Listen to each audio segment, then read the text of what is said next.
Vladimir Putin, Ukrayna'nın Lenin'in bir icadı olduğunu söyledi. Öyle mi gerçekten? Putin yıllardır çeşitli açıklamalarıyla Lenin'in bir zamanlar uyguladığı politikaları sert şekilde eleştiriyor. 2016'daki bu habere bakalım. Putin, Lenin'i Rusya'nın altına bir saatli bomba yerleştirmekle suçluyor. Bolşeviklerin Rusya'yı Almanya'nın eline bırakarak acı çekmesine neden olduklarını söylüyor. Bu da 2014'ten bir yazı. Yazıda Putin'in Lenin'i aşağılayıp durmasından ve politikalarını sürekli eleştirmesinden bahsediliyor. Geçtiğimiz günlerde de Ukrayna konusunda Lenin'i eleştirdi. Ülkenin kimin icadı olup olmadığını anlamak için önce bir tarihine göz atalım. Ukrayna ve Rusya aslında aynı kökleri paylaşıyor ve tarihleri ilk Slav devletine kadar uzanıyor. 9. yüzyılda Slavlar ve Normanların bir araya gelmesiyle Kiev Knezliği ortaya çıktı. Öncesinde Ukrayna topraklarından İskitler ve Kimerler gibi birçok göçebe topluluk geçmişti. Şehir bir dönem Hazar Kağanlığı'nın da parçası oldu. Ancak Kiev Knezliği ile birlikte Rus kimliği ve bilinci oluşmaya başladı. Kiev, Moskova'dan çok daha önce kurulmuş bir kentti. Bu yüzden aslında her ikisi de Slav olan Ruslar ve Ukraynalılar burayı ana vatanları olarak kabul ettiler. Her ikisi de Ortodokstu. Gelenekleri, dilleri ve mutfakları ayırt edilemeyecek derecede benzerdi. Kiev Knezliği 13. yüzyılda Moğol istilaları sonucunda parçalandı ve Altın Orda Devleti'ne bağlı küçük prensliklerden oluşan feodal bir yapıya dönüştü. Bu sırada Moskova pek de önemli bir ticaret bölgesi değildi. Ormanlık coğrafyası Moskova'yı Moğol saldırılarından büyük ölçüde korumuştu. Baltık Denizi, Karadeniz ve Kafkasya'ya ulaşım sağlayan çok sayıda nehri vardı. Burada coğrafyanın sosyal bilimlerdeki önemini ele alan Fernand Braudel'i anmadan geçemeyeceğim. Coğrafya gerçekten de kaderdir. Zira Moskova Knezliği'nin geleceğini şekillendiren en önemli etkenlerden biri coğrafyasıydı. Moskova bir süre Altın Orda'nın vasalı olarak kendine özgü gelenekleriyle yönetildi. Yavaş yavaş sınırlarını genişletmeye ve güçlenmeye başladı. Bu süreçte Ukrayna'nın doğu bölgeleri hızlı şekilde Moskova etkisi altına giriyordu. Batı bölgelerinde ise Polonya ve Litvanya prenslerinin baskıları arttı. 1490'da Polonya hakimiyetine karşı Petro Muka önderliğinde ayaklanan Ukraynalılara Moldova Prensi Büyük Stefan da destek verdi. Bu ayaklanmalar belli bölgelerde başarılı olsa bile tam olarak istenilen sonuca ulaşılamadı. Peki bu süreçte Moskova Knezliği ne yapıyordu? Ukraynalılar gibi onlar da Litvanya ve Polonya tehdidiyle uğraşıyordu. Bu konuda en başarılı isim şüphesiz ki Büyük İvan olarak da bilinen 3. İvan'dı. Sınırlarını genişleterek 3 katına çıkardı.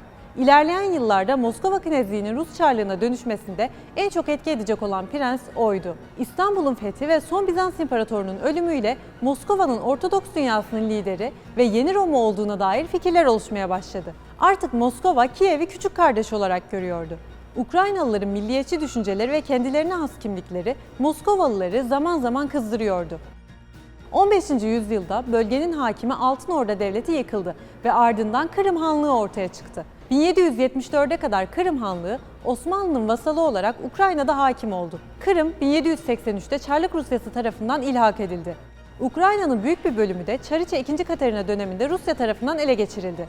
Ukraynalı entelektüeller bu dönemde tüm dünyada yükselmekte olan milliyetçi fikirlerden etkilenmeye başlamıştı.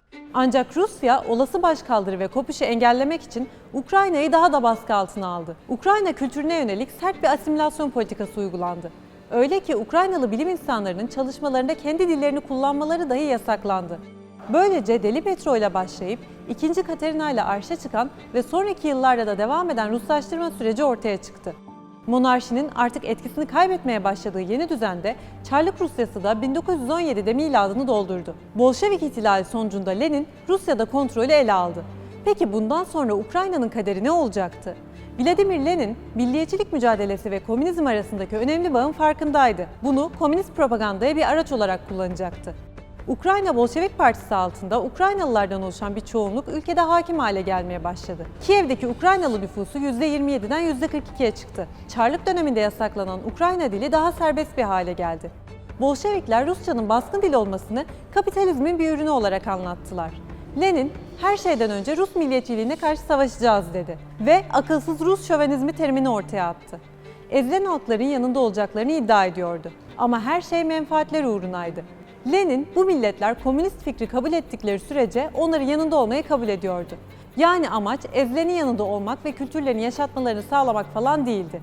Lenin'in Çarlık Rusyası'ndan farkı, propagandasını büyütürken insanlara hak ve özgürlüklerine değer veriyormuş gibi yaparak yanına çekmekti. Ki bunda kısmen başarılı da oldu. Lenin'in ölümünden sonra liderliği ele alan Stalin bazı şeyleri değiştirmeye başladı. Sovyetlerin hakimiyeti altındaki tüm uluslara kültürel asimilasyon politikaları yeniden uygulanmaya başlandı. Tıpkı Çarlık Rusyası'nda olduğu gibi. Bir kültürü yok etmenin en önemli yolu belki de dilini unutturmaktı. Bu yüzden Stalin, Rusçayı kontrolü altındaki tüm ülkelerde zorunlu ve egemen dil haline getirmeye çalıştı. Rus kültürünü kutsallaştırdı. 1932'de Ukrayna dilinin öğretimine karşı tüm desteğini çekti. Ukrayna Sovyet Sosyalist Cumhuriyeti dışında hiçbir yerde bu dilde eğitim verilmemesi ve yayın yapılmaması kararı aldı. Yalnızca bununla kalsaydı keşke.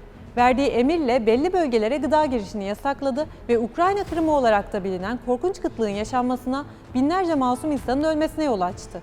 Raphael Lemkin, bu kıtlığın yalnızca Ukraynalıların kendilerini öldürmek için değil, dillerinin ve kültürlerinin de yok edilmesi için çıkarıldığını söyledi. Aslında Stalin, Bolşeviklerin en başından beri akıllarında olan şeyi yavaş yavaş gerçekleştiriyordu.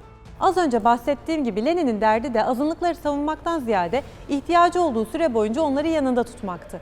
Yani Ukrayna kültürü Bolşeviklerin icadı falan değildi. Asırlardır zaten var olan ve Çarlık Rusyası tarafından baskılanan bir kültür, Bolşeviklerin ilk dönemlerinde işlerine yarayacağını düşündükleri için kullandıkları bir araç olarak yeniden ortaya çıkarılır gibi oldu. Ama bu da çok uzun sürmedi. Tıpkı Sovyet yönetimindeki diğer milletler gibi Ukraynalılar da yeniden baskılandı.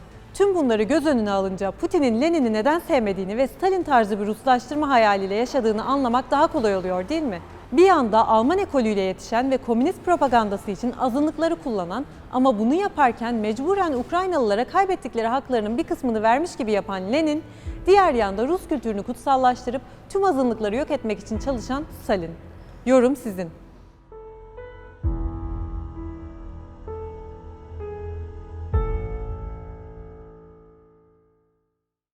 Ukrayna ve Rusya aslında aynı kökleri paylaşıyor ve tarihleri ilk Slav devletine kadar uzanıyor.